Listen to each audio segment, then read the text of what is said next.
भगवान श्री कृष्ण युधिष्ठिर से कहते हैं, गुरु तीर्थम परम ज्ञानम अतस्तीर्थम न विद्यते, ज्ञान तीर्थम परम तीर्थम ब्रह्म तीर्थ सनातनम। गुरु रूपी तीर्थ से परमात्मा का ज्ञान प्राप्त होता है, इसलिए उससे बढ़कर कोई तीर्थ नहीं है।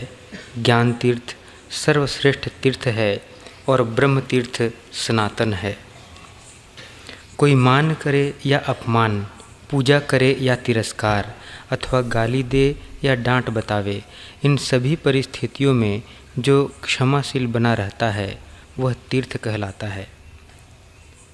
आत्मा नदी भारत पुण्य तीर्थम, आत्मा तीर्थम सर्व तीर्थ प्रधानम। राजन, आत्मरूप नदी परम पावन तीर्थ है, यह सब तीर्थों में प्रधान है। आत्मा को सदा यज्ञ रूप माना गया है। स्वर्ग मोक्ष सब आत्मा के ही अधीन हैं। जो सदाचार के पालन से अत्यंत निर्मल हो गया है, सत्य और क्षमा के द्वारा जिसमें अतुलनीय शीतलता आ गई है, ऐसे ज्ञान रूपी जल में निरंतर स्नान करने वाले पुरुष को केवल पानी से भरे हुए तीर्थ की क्या आवश्यकता। युधिष्ठिर ने कहा, देवश्रेष्ठ भगवन, मैं आपका भक्त हूँ। अब मुझे कोई ऐसा प्रायश्चित बतलाइए जो करने में सरल और समस्त पापों का नाश करने वाला हो। श्री भगवान बोले, राजन, पिबेत तु पंचगव्यम यह पौर्णमास्यामुपोष्यतु तस्य नश्यति तत्पापम यत् पापम पूर्व संचितम। जो पूर्णिमा को उपवास करके उसके पूर्व संचित पाप नष्ट हो जाते हैं। पूर्व संचित पाप नष्ट होते ही आनंद उसी समय आने लगेगा। जब भी आनंद आए तो समझो पाप नष्ट हुए और पुण्य का फंगा फूटा है।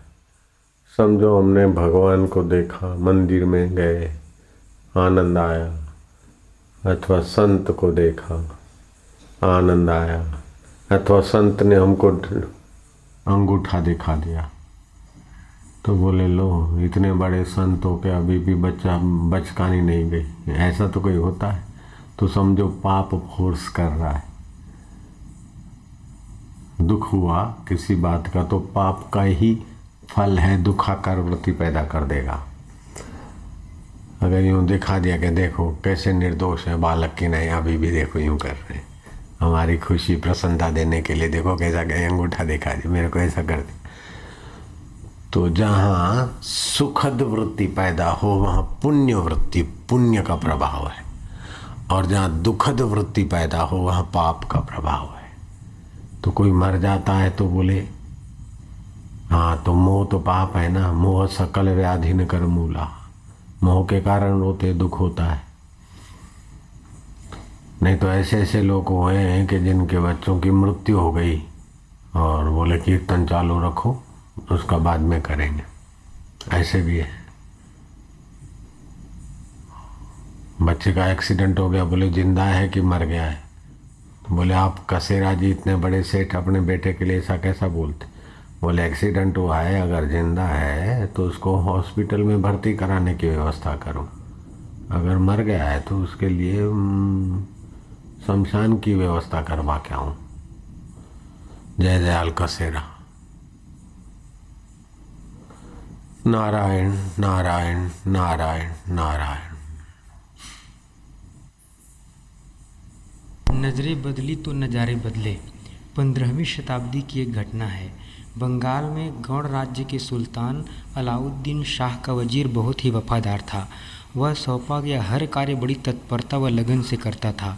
सुल्तान अपने वजीर के काम से बहुत ही संतुष्ट था। एक दिन सुबह सुबह सुल्तान का हुक्म आया कि वजीर तत्काल दरबार में पहुँचे। बारिश के दिन थे, बादल गरज रहे थे, बिजली चमक रही थी, आंधी तूफान के साथ धुआंधार वर्षा भी हो रही थी। ऐसी स्थिति में भी वजीर दरबार में हाजिर होने के लिए चल पड़ा। मार्ग में एक भिखारी को उसकी पत्नी कह रही थी कि वह भिक्षा मांगने जाए। भिखारी ने पत्नी से कहा, अरे पगली, कुत्ता या लोमड़ी जैसे प्राणी भी इस वक्त बाहर नहीं निकलते तो मैं क्यों जाऊं? हाँ, इस समय कोई गुलाम या नौकर जरूर बाहर निकल सकता है। ये शब्द वजीर के कानों में पड़े और हृदय की गहराई तक असर कर गए। वजीर गंभीरता से विचार करने लगा, क्या मैं एक भिखारी या कुत्ते से भी गया बीता हूँ, जो पेट पालने के लिए एक गुलाम जैसा दिनहीन जीवन जी रहा हूँ। दुनियावी भोग, ऐश्वर्य, मान प्रतिष्ठा में फंसकर मैं कितना पराधीन जीवन बिता रहा हूँ। मनुष्य जीवन का वास्तविक उद्देश्य इतना तुच्छ जीवन जीना तो हो नहीं सकता। उस वास्तविक उद्देश्य, महान उद्देश्य को जाने बिना, उसे हासिल किए बिना मेरा जीवन पशु से भी बदतर है। मैं कैसा मूर्ख हूँ कि अभी तक मैंने शाश्वत, वास्तविक, मुक्त जीवन की प्राप्ति का कोई यत्न नहीं किया। वह यत्न तो क्या, विचार तक नहीं किया। यदि अभी इसी वक्त मेरी मृत्यु हो जाए तो मेरी क्या गति होगी। इस प्रकार के विचारों में खोए हुए वजीर के पैर वहीं रुक गए। शीतल हवा चल रही थी, फिर भी वजीर का शरीर पसीने से तरबतर हो गया। शरीर में कंपन होने के साथ ही उसका हृदय तेजी से धड़क रहा था। जब मनुष्य द्वारा पूर्व जन्म में किए गए धर्माचरण का पुण्य इकट्ठा हो जाता है अथवा उसके इस जन्म में ईमानदारी से निभाए गए कर्तव्य कर्मों, सत्कर्मों से प्रसन्न होकर भगवान अपनी कृपा बरसाते हैं, तब उसके मन में वैराग्य उत्पन्न हो जाता है। जब पुण्य जोर करता है तब वैराग्य उत्पन्न होता है, विवेक आता है। पाप जोर उत्पन्न करता है तो आसक्ति बढ़ती है, राग बढ़ता है, चिंता बढ़ती है, दुख बढ़ता है। पुण्य जोर करता है तो वैराग्य बढ़ता है, अनासक्ति बढ़ती है, सच्चाई बढ़ती है। कोई आदमी अभी तो सुखी है लेकिन बता सकते कि ये दुखी होने वाला है, क्योंकि उसके आचरण से पता चलेगा कि वो दुख का सामान ले रहा है कि सुख का ले रहा है। कोई अभी दुखी है लेकिन बता सकते हैं कि ये सुखी होने वाला है, क्योंकि उसके कर्म भविष्य की खबर देते। उसका चिंतन और उसका कर्म भविष्य की खबर देता है।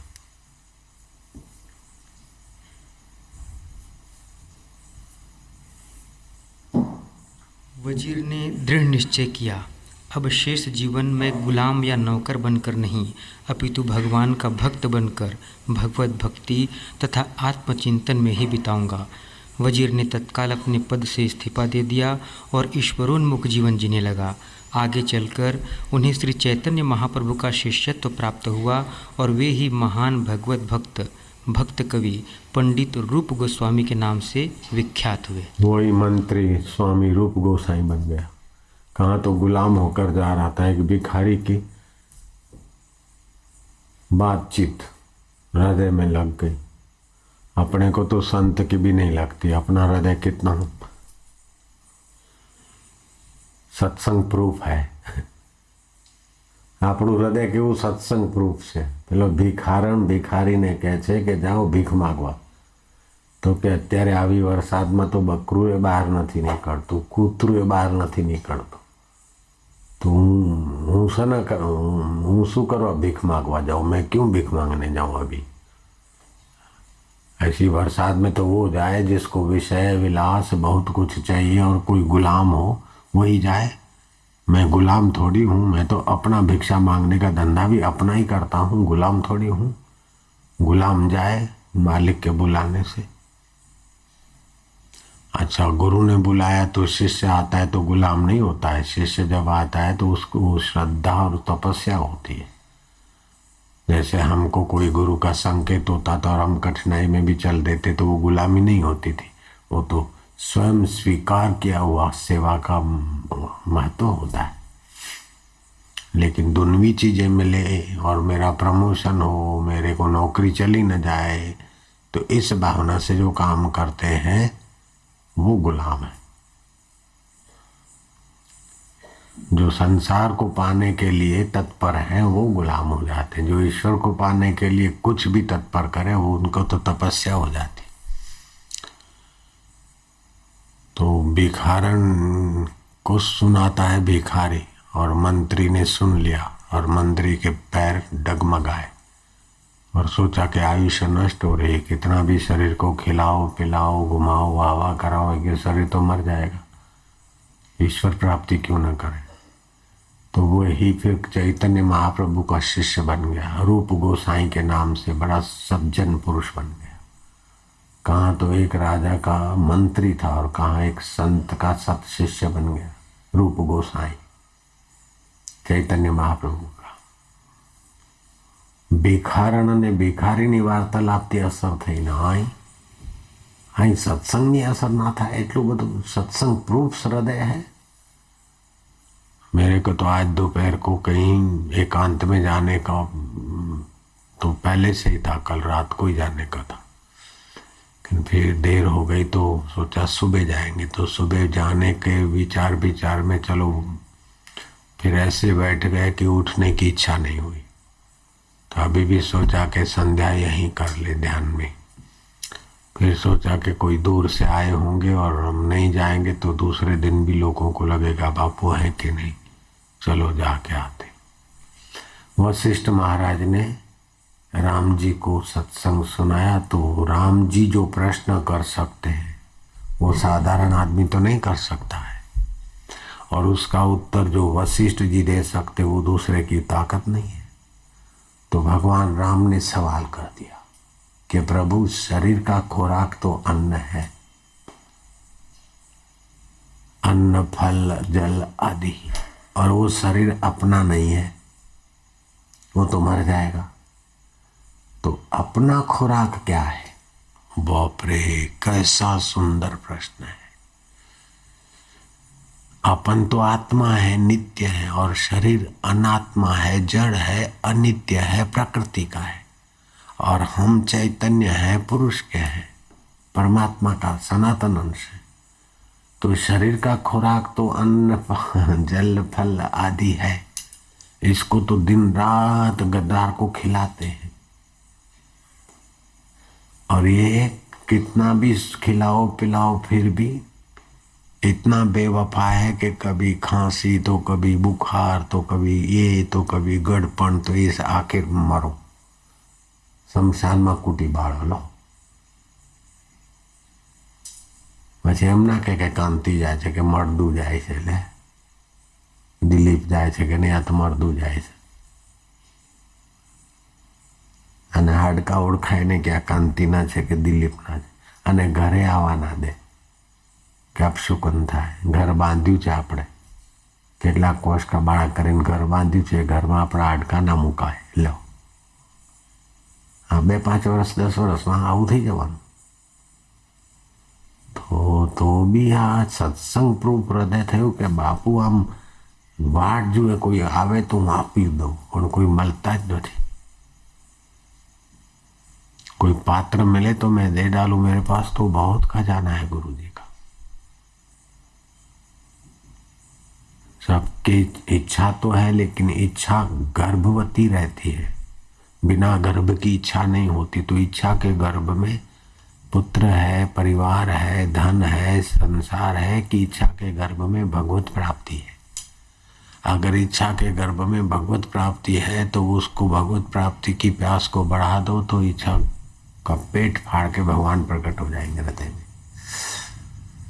गुरु के हृदय से भी उछल कर वो 2 वचन निकल जाएंगे, दृष्टि निकल जाएगी, काम बन जाएगा। मेरे गुरुदेव के पास बहुत लोग आते थे तो वो तो देना चाहते थे, लेकिन जिसके हृदय में तीव्र इच्छा होती उसी के लिए गुरु जी का विशेष कृपा उभरती है। तो आचरण भी देखते कि कितना तीव्र इच्छा है, कितना समर्पण है, कितना श्रद्धालु है, कितना गुरु को पटाने वाला हो, तो गुरु जान जाते हैं।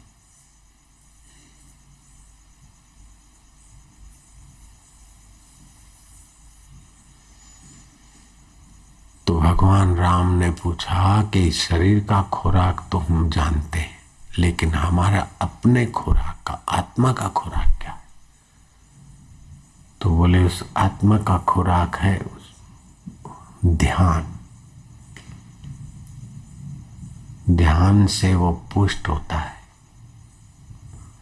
जप ध्यान जप करते करते उसके अर्थ में लीन हो जाए, ध्यान में लगे।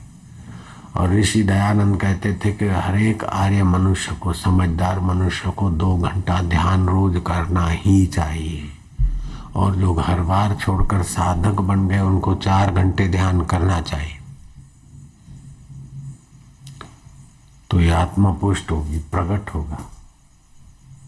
और भगवान शिव का कई बार श्लोक सुनाया, नास्ति ध्यानम समम तीर्थम, नास्ति ध्यानम समम यज्ञम,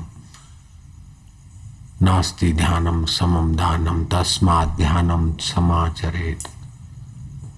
श्री कृष्ण अर्जुन को युद्ध के मैदान में योग की, ध्यान की महिमा बताते। तो ध्यान का तो कितना महत्व है, लेकिन ही है दिन पूरा कर देंगे। 1 महीना खान पान सात्विक रखे और प्राणायाम अच्छी तरह से करे और ध्यान में बैठे तो कितना बुद्धि में रित भर जाएगा, सत्य भर जाएगा, बुद्धि सुविकसित हो जाएगी। लाखवां हिस्सा बुद्धि का विकास कर रहे वो बुद्धिमान कहलाते हैं। लाखवां हिस्सा अगर ध्यान आदि करे तो कई हिस्से विकसित होते तो परमात्मा भी प्रकट हो जाए।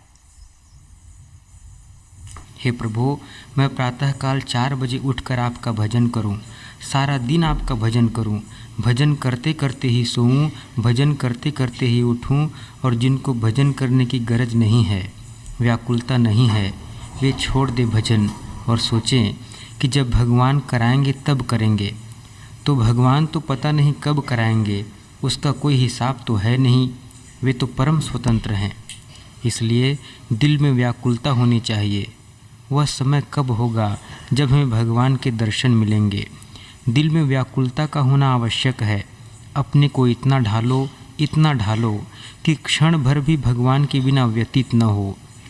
रो भगवान के लिए, हंसो भगवान के लिए, चलो जैसे परिक्रमा कर रहे हैं, खाओ जैसे भगवान को भोग लगा रहे हों, सुनो जैसे भगवान का भजन हो, बोलो जैसे भगवान का प्यारा प्यारा नाम हो।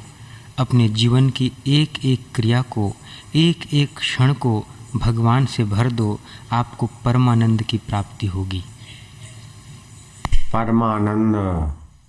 परमानंद उसको बोलते कि भगवान के दर्शन से परमानंद प्राप्त होता है, चला जाता है, लेकिन उस समय थोड़ी झलक आती है।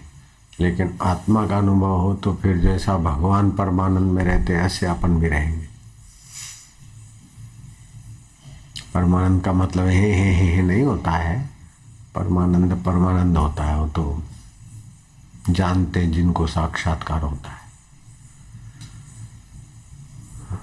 नए को परमानंद की जरा मजा ज्यादा आ जाएगी, पुराना हो जाएगा तो जैसे नया दारूडिया जरा उछल कूद करता है, पुराना बचा लेता है। ऐसा परमानंद, परम आनंद को परमानंद बोलते हैं। सर्वोत्तम क्या है? बुढ़ापा नष्ट करने वाली वस्तुओं में दूध और घी सर्वोत्तम है। बल और चेतना उत्पन्न करने वाली वस्तुओं में शुद्ध वायु सबसे अच्छी है। स्नेह प्रीति उत्पन्न करने वाली वस्तुओं में प्रसन्न करना सबसे बढ़कर है। पुष्टि करने वाले कारणों में मन की शांति सर्वश्रेष्ठ है। दुख देने वाले कारणों में लोभ सबसे बड़ा है, और सभी प्रकार के ज्ञानों में आत्मा का ज्ञान सर्वश्रेष्ठ है। देख ले, लोभ सबसे बड़ा खतरनाक। जिसके जीवन में लोभ आ गया, सब पाप आ जाएंगे, सब टेंशन तनाव आ जाएंगे, बेईमानी कपट आ जाएगा, फिर वो कुल का भी नाश कर देता है। लोभ मोह, कुटुंब का मोह, ये सब। और स्वास्थ्य के लिए शुद्ध हवा, आरोग्य के लिए दूध, ज्ञान में सबसे बड़ा ज्ञान आत्मज्ञान, उसी का इधर दिन रात पठन पाठन होता है। दुनिया के सभी ज्ञान छोटे हो जाते, आत्मज्ञान इतना ऊंचा है। नारायण नारायण नारायण। स्वास्थ्य की कुंजी प्रातः भ्रमण। संसार के सर्वश्रेष्ठ बुद्धिमानों, विद्वानों, वैज्ञानिकों एवं हमारे ऋषि मुनियों का यह निश्चित और निर्विवाद सिद्धांत है कि प्रातःकाल की शुद्ध वायु में घूमना स्वास्थ्य के लिए बहुत लाभदायक है। अच्छा, शुद्ध वायु में घूमना और गर्दन पीछे दबोच के लंबे श्वास लेना, गर्दन आगे दबोच के 20 लंबे श्वास लेना, ये तो और भी अच्छा है। मिला दे।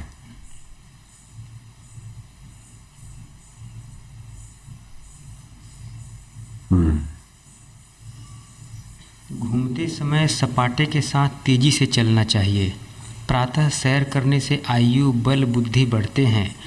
कब्ज और मंदाग्नि के रोगियों सभी के लिए स्वास्थ्यप्रद, बलप्रद, सात्विकतावर्धक यह प्रयोग आपके लिए तो विशेष लाभप्रद है। प्रातःकाल भ्रमण हमारे ऋषि मुनियों के काल से चली आ रही परंपरा है।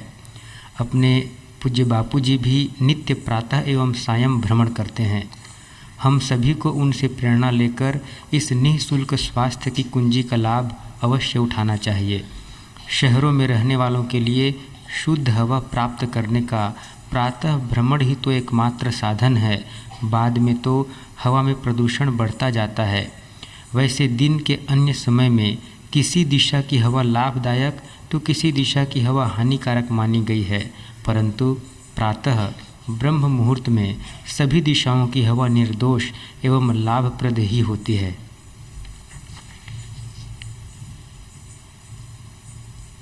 प्रातः समय के वायु को सेवन करत सुजान, ताते मुख छवि बढ़त है, बुद्धि हो तो बलवान।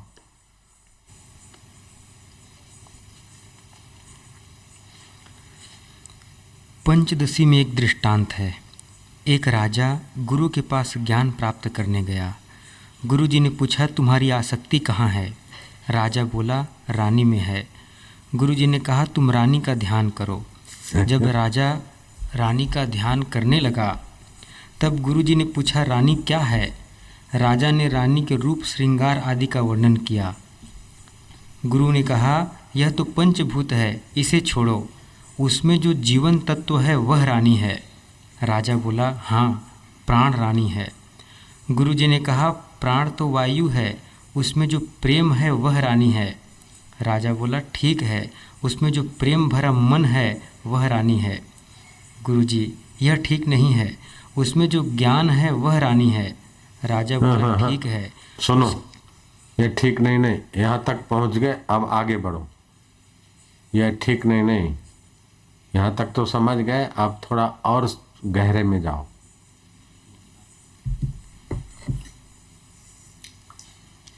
और गहरे ज्ञान में चलो, और सार में चलो, और सार के तरफ चलो, गहरे में चलो।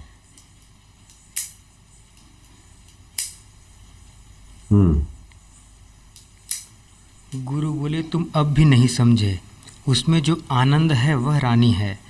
राजा बोला, ओह, मुझे उससे जो सुख मिलता है वही रानी है। गुरुजी बोले, उसमें जो अखंड सत्ता, ज्ञान एवं आनंद है वह रानी है, वही तुम हो।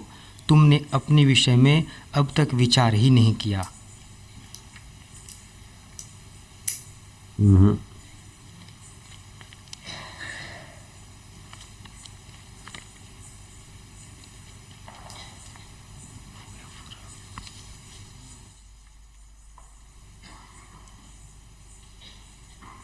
उसमें जो सुख है, अखंड तत्व है,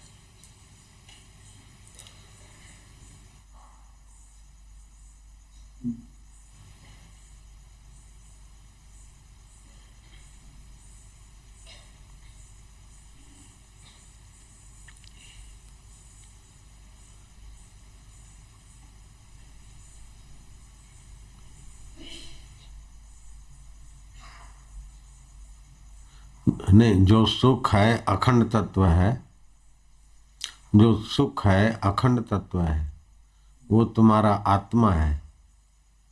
उस अपने आत्मा के विषय में विचार नहीं किया। जैसे कुत्ता हड्डी चबाता है अपने मसूड़े के रक्त के स्वाद से, हड्डी में आरोपित करता है, ऐसे ही पुरुष स्त्री एक दूसरे में सुख का आरोप करते हैं। सुख अपने अखंड तत्व का होता है।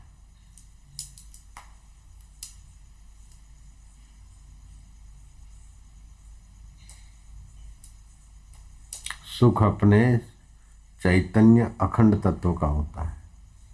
सुख की झलक अपने चैतन्य अखंड तत्व की होती है। अज्ञानतावश बाहर आरोपित करके जीव फंस जाते हैं।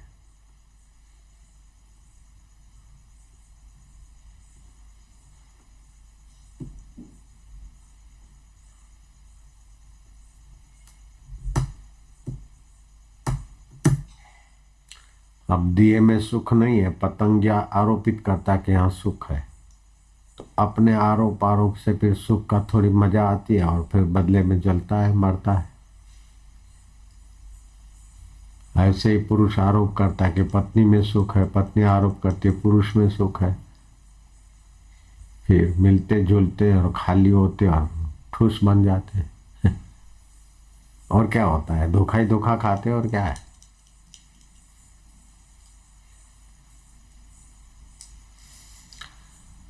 नारायण नारायण। और पतंगिया भी बार बार एक बार धोखा खाया, जला, फिर मूर्छित हो गया, जरा होश में आया, फिर वही करता है, फिर वही करता है, जब तक मरता नहीं तब तक वही करता है। ऐसे ही लोग भी जब तक शमशान नहीं जाते तब तक धोखे का ही मजा ले लेके जल्दी मुर्दे बन जाते, जल्दी बूढ़े बन जाते, बीमार बन जाते। लेकिन अपन तो सत्संग प्रूफ है, कोई असर नहीं होती, क्या पता क्या है। वो तो भिखारी की बात असर हो गई, मेरी बात असर नहीं होती क्यों। उस मंत्री का पुण्य परिपक्व था, पका फल था, एक जरा सा झोंके से आ गया। नारायण नारायण नारायण। हे राम जी, युवावस्था में वैराग्य नहीं, जैसे मरुभूमि में वृक्ष होना कठिन, ऐसे ही संसार में उलझे हुए को विवेक वैराग्य होना कठिन है। लेकिन अतिवृष्टि पड़ती है मरुभूमि में तो वहाँ भी वृक्ष हो जाते। ऐसे ही अति सत्संग और सुमरण हो तो फिर वहाँ विवेक वैराग्य जग जाता है। इसलिए सत्संग सुमरण बढ़ा देना चाहिए।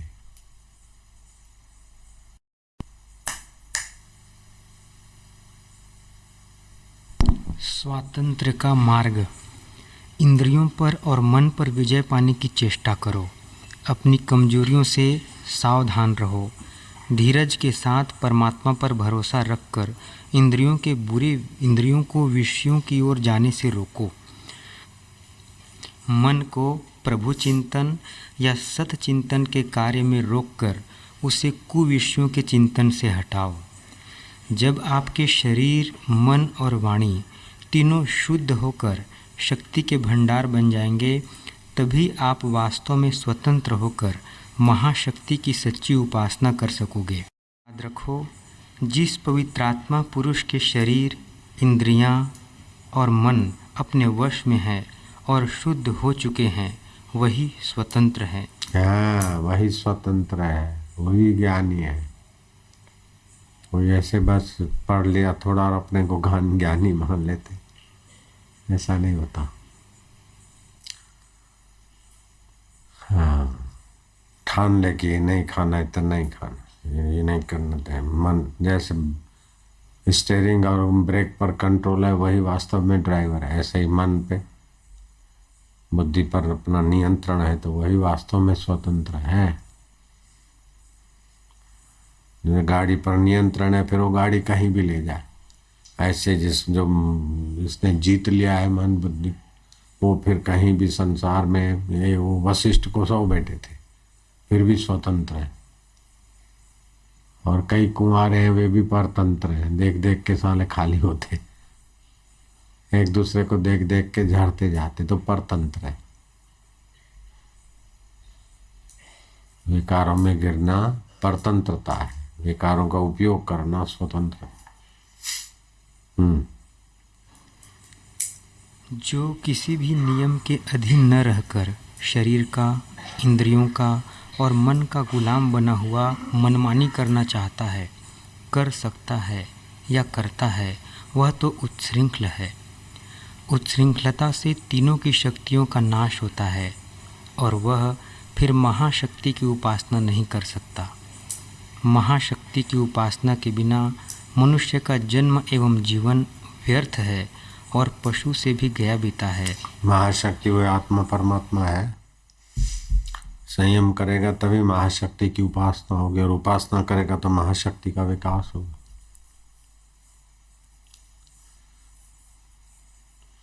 चटोरापन से तो काम नहीं चलेगा। तत्परता करें। लाखवां हिस्सा विकसित हुआ बुद्धि का, अभी कितने हिस्से बाकी? अगर 10-20 हिस्से भी विकसित कर दे तो महान आत्मा बन जाए। नारायण नारायण नारायण।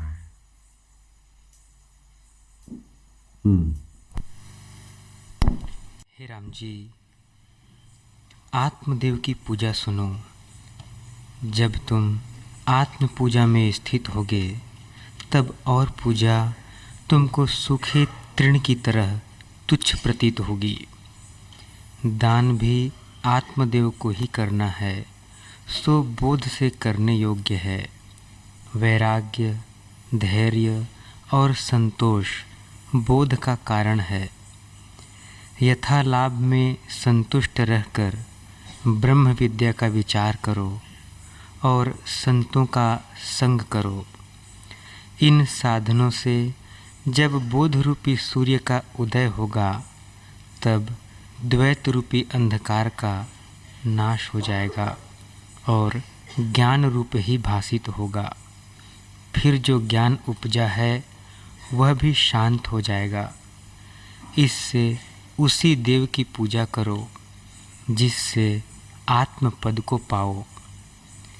उसी आत्मदेव की पूजा करो जिससे आत्म पद पाओ। आत्मदेव की पूजा से और पूजाएं सब सूखे तिनके जैसी लगेगी। वो मंदिरों में इधर उधर पूजा करते, क्या क्या करते, वो सब जब तक आत्मदेव की पूजा का तरीका नहीं मिला तब तक केजी में घूमते हैं बेचारे। 5 साल का बच्चा 3 साल का हो केजी में रहे, 5 साल का हो केजी में रहे, कोई हरकत नहीं। लेकिन 80 साल के बूढ़े भी केजी में ही पढ़े थे, कैसा है? पहली क्लास में ही पढ़े, बाल मंदिर में ही पढ़े रहते, कैसा है? गुरु के बिना सब ऐसे ही बेचारे सारी उम्र उसी बाहर की पूजा में ही लगे। आत्मदेव की पूजा करो तो बाहर की पूजा सूखे तिनके की नहीं लगेगी। वशिष्ठ जी बोलते।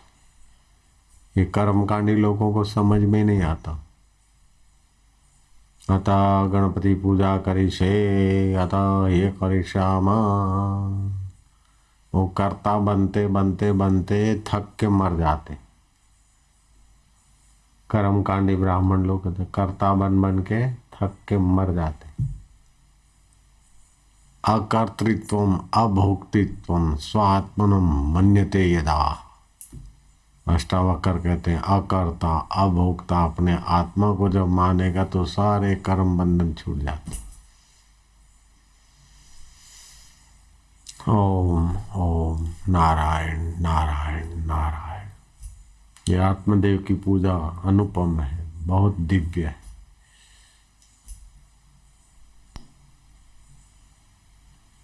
संसार के लिए इतनी मजूरी करते, खाली 2 घंटे रोज ध्यान करे तब भी संसार तो पीछे पीछे आप।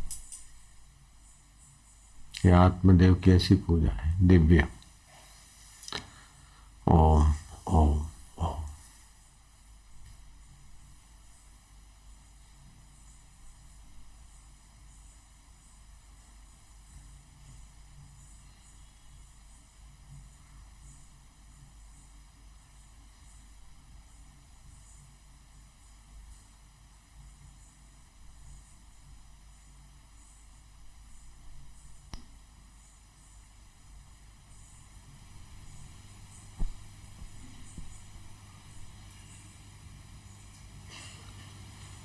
हे राम जी, आत्मदेव की पूजा के निमित्त फूल भी चाहिए। इसलिए आत्मविचार करके चित्त की वृत्ति अंतर्मुख करो और यथालाभ में संतुष्ट रहकर संतों की संगति करो। इन फूलों से आत्मा की पूजा करनी चाहिए। आत्मदेव की पूजा क्या है? यथालाभ में संतुष्ट रहो, संतों की संग करो और चित्त में विश्रांति पाओ। यही आत्मदेव को फूल अर्पण किए। बाहर के फूल तो कुमला भी जाए, कभी मिले कभी न मिले, ये तो तैयार मौजूद। ऐसी अंतरंग आत्मदेव की पूजा है। ये पूजा जिसको मिल गई उसके लिए बाहर के कर्म कांड सब सूखे तिनके किनाई हो जाते।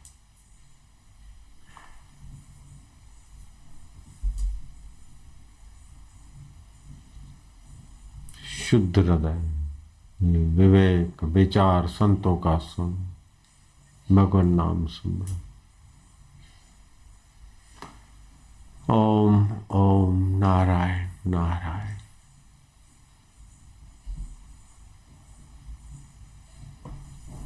आज आनंद आ रहा है सबको, है? हाँ, ये आत्मदेव की पूजा देख ले।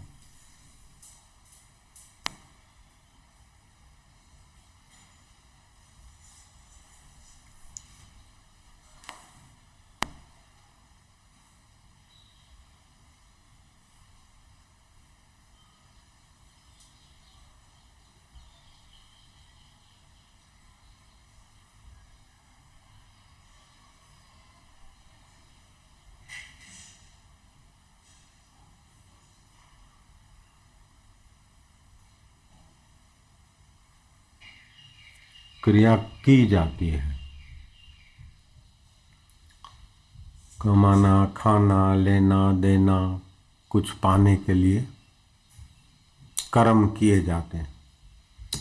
तो कर्म में सात्विक कर्म राजस कर्म तामस कर्म, जैसे कर्म ऐसा कर्ता को फल होता है देर सबेर, चाहे एक जन्म में हो चाहे 10 जन्म के बाद हो। एक होता है कर्म, दूसरी होती है क्रिया। जैसे रक्त का भ्रमण हो रहा है, श्वासोश्वास चल रहा है, आँख के पलकारे गिर रहे और स्वाभाविक क्रिया हो रही है, उसमें कर्तृत्व अभिमान नहीं,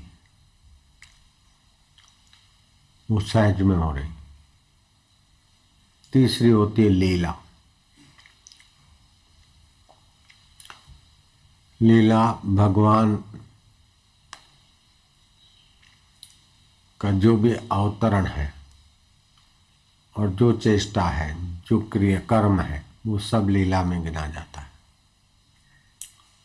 लीला होती है सत्यता को, चेतनता को, आनंदता को प्रकट करने के लिए।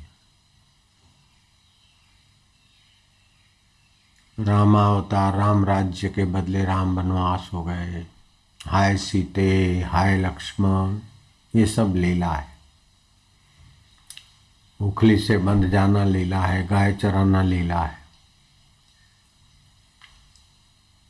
ये अवतार जो करते वो लीला होती। एक होते नित्य अवतार, दूसरे होते नैमित्तिक अवतार। ब्रह्म ज्ञान पाकर ब्रह्मलोक में स्थित ब्रह्मवेता महापुरुष कभी कभी सृष्टि की स्थिति देखकर उनको करुणा उपजती है। तो चलो फिर इन विचारों को जरा ठीक ऊंचे रास्ते लगा दें, अथवा तो बहुत कुछ विकृतियां बढ़ जाती है, बहुतों हृदयों की पुकार होती है और पृथ्वी गौ का रूप ले जाकर भगवान को प्रार्थना करते, तो जो आते भगवान होता है नैमित्तिक अवतार।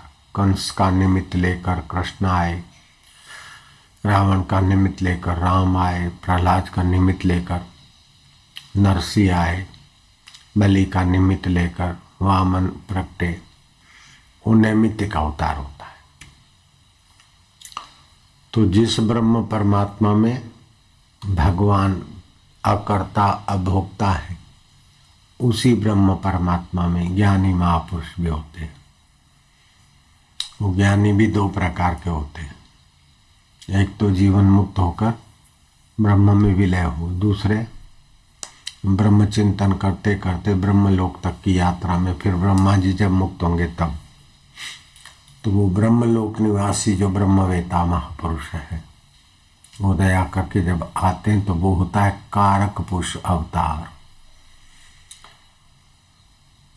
तो उनके द्वारा भी प्रकृति में कभी आश्चर्य हो जाए, चमत्कार हो जाए, ऐसी लीलाएं होती। चमत्कार तो कई तरीकों से होता है। योग सिद्ध महापुरुष भी चमत्कार करते हैं, तपस्वी भी चमत्कार करते हैं, धूतारे भी चमत्कार दिखा देते हैं, धूर्त लोग, वो अलग बात है। भगवान की भक्ति के तो भगवान की कृपा से भी चमत्कार होता है। नामदेव ने आंसू बहाए कि मेरी दी सिद्धियों का पानी तुमको कैसे पिलाऊंगा, तुम्ही को तो प्यास लगी है, माजा विठ्ठला माजा पांडुरंगा। तो भाव में आए तो 2 आंसू कुएं में गिर और कुआं भर गया और नामदेव ने चुल्लू भर के भगवान को भोग लगाया। ज्ञानेश्वर योग बल से कुएं में गए और पानी ले आके बोले लो ठाकुर जी को पिलाओ। तो बोले तुम्हारी सिद्धि के बल का मैं मेरे ठाकुर जी को क्यों पिलाऊं, मेरे ठाकुर जी क्या समर्थ नहीं है क्या, माजा विठ्ठला तुमको सिद्धि के बल का पानी क्यों पिलाऊं, तुम सब कुछ करने में समर्थ है। ऐसे भाव में आ गए तो भक्त की भावना से चमत्कार होता है। भावना शुद्ध हो, तीव्र हो तो चमत्कार का मतलब है कार्य कारण नियम से भी पर कुछ घटना घट जाए। अनुकरण आज है, अनुकरण आज है, अनुकरण आज। जैसे शिवाजी महाराज दोपहर को समर्थ रामदास से आज्ञा लेके जा रहे थे तो रामदास ने कहा अब कब जाओगे, कब पहुंचोगे, भोजन करके जाओ। बोले गुरुजी मैं अकेला तो नहीं हूँ, सारा झमेला है, सारा झमेला है, मेरे साथ इतने लोग हैं। अरे बोले कोई बात नहीं है, पहाड़ है ना, वहां से पत्थर हटा देना, अंदर जाएगा, सब व्यंजन तैयार मिलेंगे, सब खा लेंगे, नहीं छूटेगा। खाते गए खाते गए खाते गए, आश्चर्य हुआ।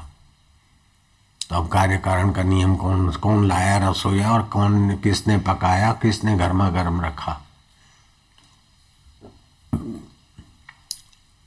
फिर बोले गुरुजी ये कैसा, तुकाराम को पूछना। तो तुकाराम ने भी ऐसा दिखा दिया।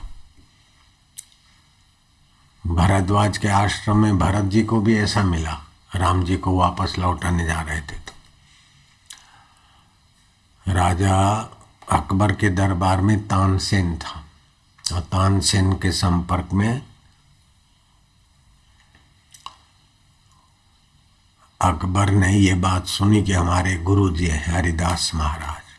बोले एक बार हरिदास महाराज के दर्शन कराओ, वो कैसा गाते। बोले वो तो उनकी बात निराली।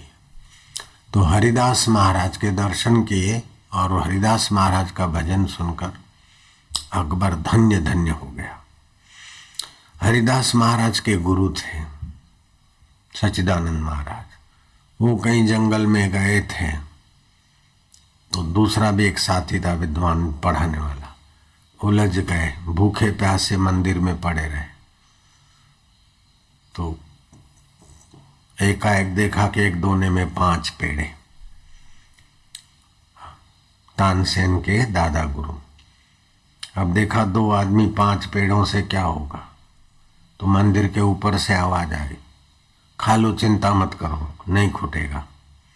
वो 5 पेड़े खाते गए, लेकिन 5 पेड़े के 5 पेड़े दोने में। फिर वाराणसी गए और वहाँ छात्रों में बांटे, फिर भी 5 पेड़े दोने में, 5 के 5 देते जाओ, फिर 5 होते जाए। जितना बांटना था बांट बांट के थके, आखिर थके तो माफी मांग के गंगा जी में प्रवाहित कर दिया। तो ऐसी जो कार्य कारण को लात मार दे, ऐसी जो व्यवस्था है, जैसे नामदेव गोदावरी में गए और मुट्ठी भर के ले आए, बोलो तुम्हारा कौन सा पारस है, जिस पत्थर को लोहा लगाओ तो सोना बन जाए। तो इसको चमत्कार बोलते हैं। तो ईश्वर की सत्ता से ईश्वर भी करते हैं और कारक पुरुषों के द्वारा भी प्रकृति ऐसी लीला कर देती। ये सब बताने के पीछे भावार्थ है कि मनुष्य में ये सारी योग्यताएं बीज रूप में छुपी है। जैसे सांदीपक के गुरु ने कहा सांदीपनी को कि तुम तो मेरा शिष्य है, इतना बुद्धि, इतना विद्वान नहीं है, इतना तीव्र विद्यार्थी नहीं, लेकिन गुरु भक्ति है, तो तुम गुरुकुल चलाओगे अपना, तो तुम तो मेरे शिष्य हो, लेकिन भगवान कृष्ण तुम्हारे शिष्य बनेंगे। तो भगवान को चेले का चेला बनाने की योग्यता भी मनुष्य में भगवान ने दी है। इसलिए मनुष्य अपनी सात्विक योग्यताओं का विकास करे। झूठ, कपट, बेईमानी, विलास और पाश्चात्यकरण से अपने हृदय को मलिन करके फिर पाश्चात्य के लोग तो बहुत बेचारे प्रेत योनि में और योनियों में भटक रहे।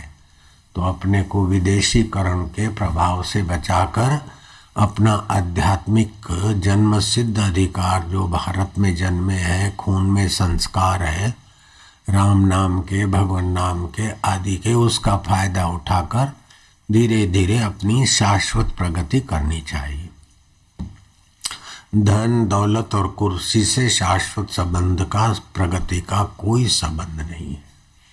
कुर्सी कितनी भी बड़ी मिल जाए लेकिन वो प्रगति नश्वर है। धन कितना भी मिल जाए, स्वास्थ्य कितना भी बढ़िया हो जाए लेकिन प्रगति नश्वर है। शाश्वत प्रगति जीवात्मा अपनी कर सकता है। तो अपने कर्मों को, अपनी क्रिया को भगवत लीला के अनुकूल बना दो। तो जैसे शराबी दूसरे को शराबी बनाना चाहता है, ऐसे भगवत लीला दूसरे को भगवत सुख से संपन्न करना चाहती। तो जे भगवान ने गमे ते मारा थी था है। तो इसलिए सुबह उठकर सवारे उठीने थोड़ी बार भगवान प्रार्थना नहीं स्तुति करो। प्रार्थना में और स्तुति में फर्क है, समझ लेना। स्तुति में भगवान की महत्ता है और अपना प्रेम है, और प्रार्थना में अपनी इच्छा है, अपनी लघुता है और भगवान की सामर्थ्यता है। तो स्तुति में, प्रार्थना में ही फर्क है। ऐसे ही जप में और ध्यान में, जप करने से पांचों शरीर पर अच्छी असर पैदा होती है, 84 नाड़ियों पर। लेकिन जप करते करते उसके अर्थ में ध्यानस्थ हो जाए तो बुद्धि में परमात्मा सत्य भरता है, रितम भरा प्रज्ञा होती है। तो अपनी आध्यात्मिक शक्ति का विकास करना चाहिए। नहीं तो बाकी का कितना भी विकास किया, वो विकास के नाम पर अपने आपका तो विनाश ही है। जो शरीर छोड़ के मरना है उसका कितना नाम हुआ, उसको कितना एयर कंडीशन में रहने को मिला, कितनी गाड़ियां मिली, लेकिन समय का तो विनाश हुआ, अपनी योग्यता का तो विनाश हुआ।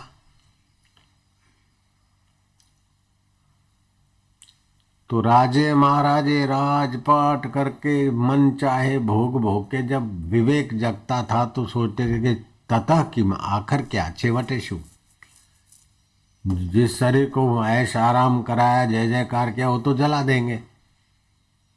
समझाए छे?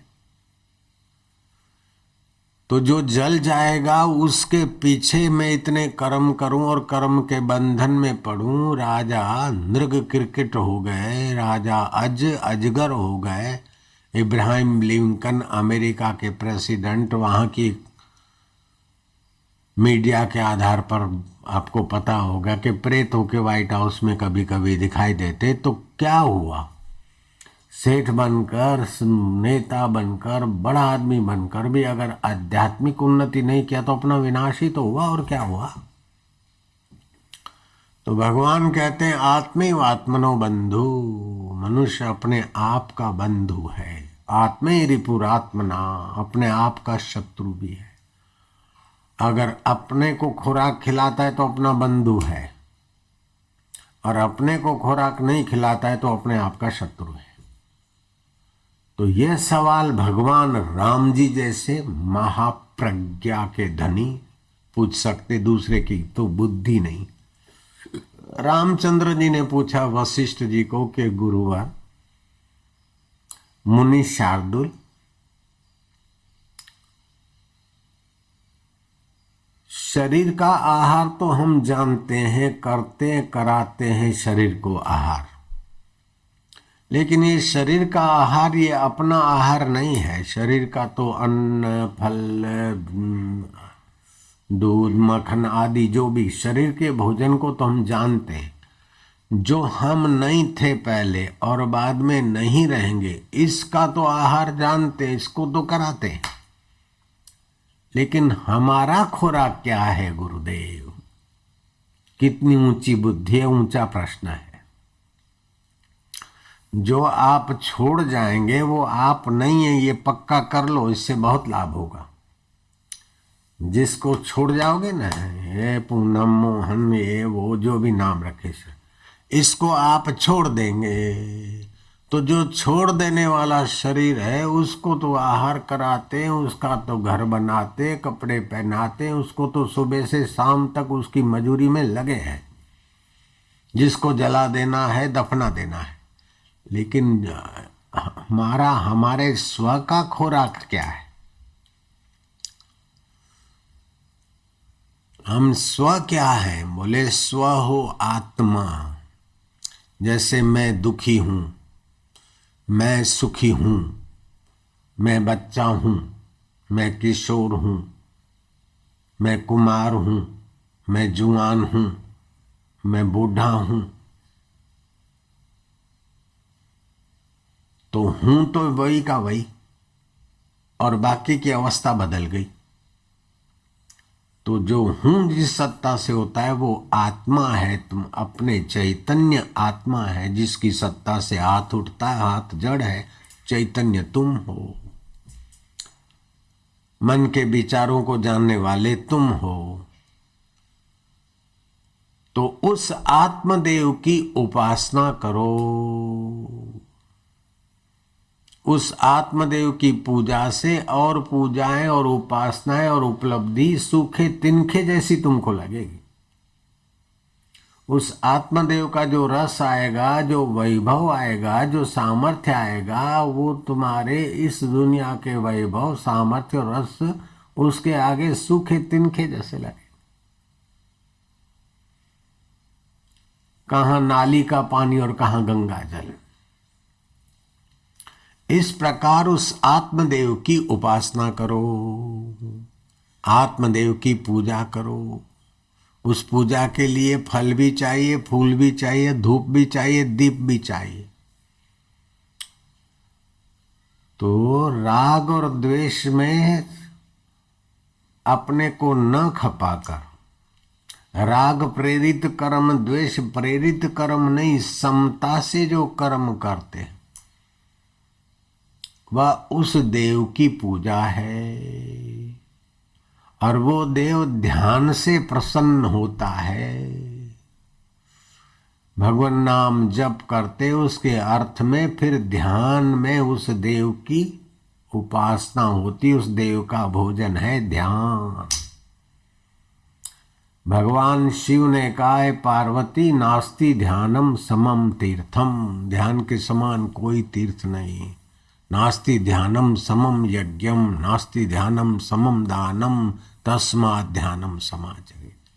श्री कृष्ण ने गीता में 64 बार योग शब्द का उच्चारण किया। ऋषि दयानंद कहते हैं कि आर्य को, समझदार मनुष्य को 2 घंटे रोज उस परमात्मा ध्यान में गुजारने चाहिए। 22 घंटे शरीर की चाकरी में लगते हैं, सोना भी तो इसकी चाकरी है। तो 2 घंटे कम से कम अपने लिए तो रखो। गाड़ी के लिए ड्राइवर 24 घंटे रखे तो मूर्ख है। अपने लिए भी तो रखे। तो ये अपने आत्म परमात्मा के चिंतन में सत्कर्म करेंगे, विवेक जगेगा, वैराग्य जगेगा, तब नश्वर प्रवृत्ति से समय बचाकर शाश्वत परमात्मा के ध्यान में लगेंगे। ध्यान अवस्थित गतेन मनसा पश्यन्ति यम योगिना यशांतम विदुसुरासुरगणा देवाय तस्मै नमो नमः। उस परमात्मा देव को ध्यान से संतुष्ट करो, अर्थात अपने आप को तृप्त करो।